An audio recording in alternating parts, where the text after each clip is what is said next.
हमारे हिंदुस्तान में एक कहावत बहुत प्रचलित है कि अगर कोई मंत्र आपको जप करना है तो दीपावली की रात उसको अगर आप जप कर लें, 108 बार भी बोल दें तो वो मंत्र आपको सिद्ध हो जाता है। कोई महिलाएं नज़र झाड़ने का मंत्र कंठस्थ करती हैं, कोई मतलब कि वायुगोला झाड़ने का मंत्र, कोई सरदर्द झाड़ने का मंत्र, कोई भूत प्रेत उतारने का मंत्र सिद्ध करता है, कोई ज्वर उतारने का मंत्र सिद्ध करता है। अब जैसे हम लोग बचपन में थे तो हम लोगों को कहा जाता था आज विद्या सिद्ध करो, तो हम लोगों की जितनी किताबें होती थी, हिंदी, अंग्रेजी, संस्कृत और मतलब कि जो है फिजिक्स, केमिस्ट्री की जितनी किताबें होती हैं, सबका एक एक पेज पढ़ लेते थे। कि सब विषय की मतलब कि कृपा हो जाए माता की।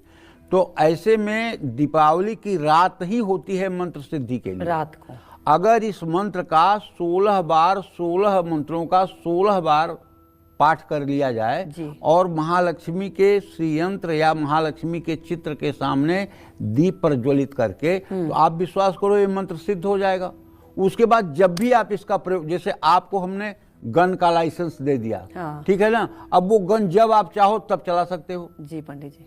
तो आपके पास जब ये सिद्धि हो गई तो उसके बाद अगर आपका कोई लक्ष्य है, जैसे आज आपको कहीं से पेमेंट मिलना है और वो आदमी आपका बहाना टहाना कर सकता है, तो आप एक बार पढ़ करके घर से जाइए, आपका पेमेंट मिल जाएगा।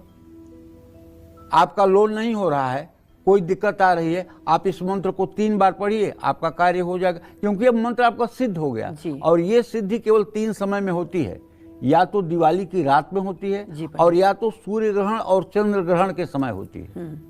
सूर्य ग्रहण और चंद्र ग्रहण के समय में भी सिद्धि होती है मंत्र की, और दिवाली की रात भी सिद्धि होती है। इसलिए कालरात्रि, महारात्रि, मोहरात्रि से दारुणा, ये मोहरात्रि है जी। इसमें किया गया मंत्र सद्य सिद्धि को प्राप्त होता है। और आप जानती हो, हम तो चाहते हैं कि जो अच्छे सनातन धर्मी हैं दिवाली की रात पूरे रात जग करके वो महालक्ष्मी की उपासना करते हैं, पूरे रात जग करके महालक्ष्मी की उपासना करते हैं, क्योंकि ये बहुत बड़ा पर्व है जी। और इसमें जो ग्रहों की स्थिति बनती है, सूर्य चंद्रमा एक कक्षा और एक राशि में जब प्रवेश करते हैं और दोनों का मतलब कि सानिकट्य होता है, सानिध्य होता है, तो उस समय सुषुम्ना स्वर का प्रवाह एकदम इतना तेजी से मनुष्य के शरीर में चलता है कि देखने की कोई बात नहीं।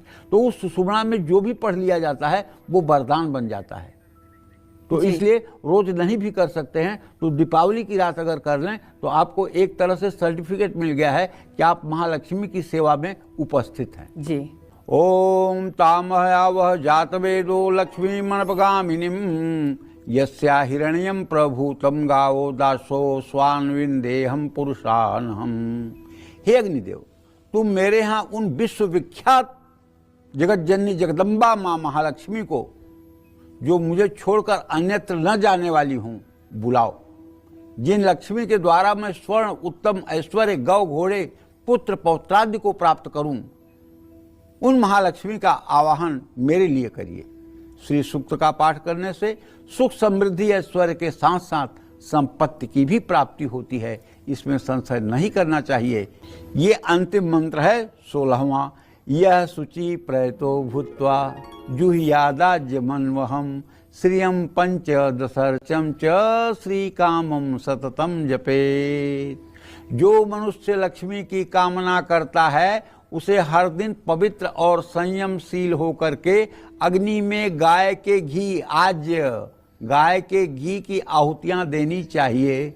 श्री सूक्तम के इन मंत्रों को पढ़ते हुए एक एक मंत्र के अंत में स्वाहा जोड़कर चांदी के चम्मच से आम की प्रज्वलित लकड़ियों पर हवन करना चाहिए। अगर सुबह शाम हवन हो गया तो भले 16 बार पाठ नहीं हुआ, एक ही बार 16 मंत्रों से आपने हवन कर लिया, और एक आहुति गणेश को, एक आहुति अग्नि को, एक आहुति इंद्र को, एक आहुति विष्णु को, एक आहुति शिव को, एक आहुति सूर्य को आपने दे दिया, और एक आहुति सभी देवी देवताओं के नाम। ओम सर्वेभ्यो देवी देवताभ्यो नमः, कुल देवताभ्यो नमः, स्थान देवताभ्यो नमः, ये वास्तु देवताभ्यो नमः के हिसाब से लगभग कुल 25-30 आहुति बनती है।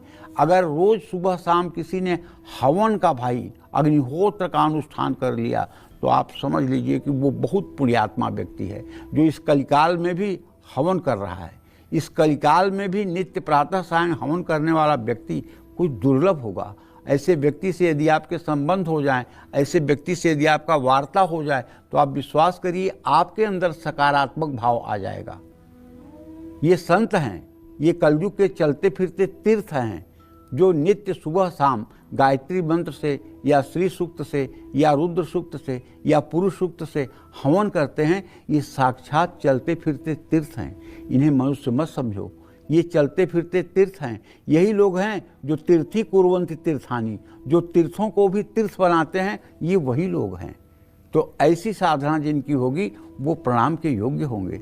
इन 15 ऋचाओं के द्वारा जो हवन करता है उसको हर सुख प्राप्त हो जाता है और जीवन धन्य हो जाता है। देखिए, श्री सूक्तम का पाठ करने से पहले माँ लक्ष्मी के सामने एक गाय के घी का दीपक जरूर प्रज्वलित करना चाहिए। माँ लक्ष्मी को लाल गुलाब, कमल का फूल, गुड़हल का फूल अर्पित करना चाहिए। माँ लक्ष्मी को लाल रंग के रेशमी वस्त्र भी अर्पित करना चाहिए। श्री सूक्त का पाठ पूर्व या उत्तर दिशा की ओर मुंह करके ही करना चाहिए। श्री सूक्तम का पाठ करते समय पूरा ध्यान माँ लक्ष्मी की ओर लगाएं। संस्कृत में अगर न पढ़ पाएं तो हिंदी में धीरे धीरे साफ उच्चारण करते हुए पाठ करें। अपने घर में श्री सूक्तम का पाठ हर दिन करें और हर दिन संभव न हो तो शुक्रवार और पूर्णिमा अमावस्या तिथि पर नवरात्रि में दीपावली के दिन इसका पाठ जरूर करें। श्री सूक्तम का पाठ करने से पहले स्नान, ध्यान, आचमन, प्राणायाम ये सब विधियां अपनानी चाहिए।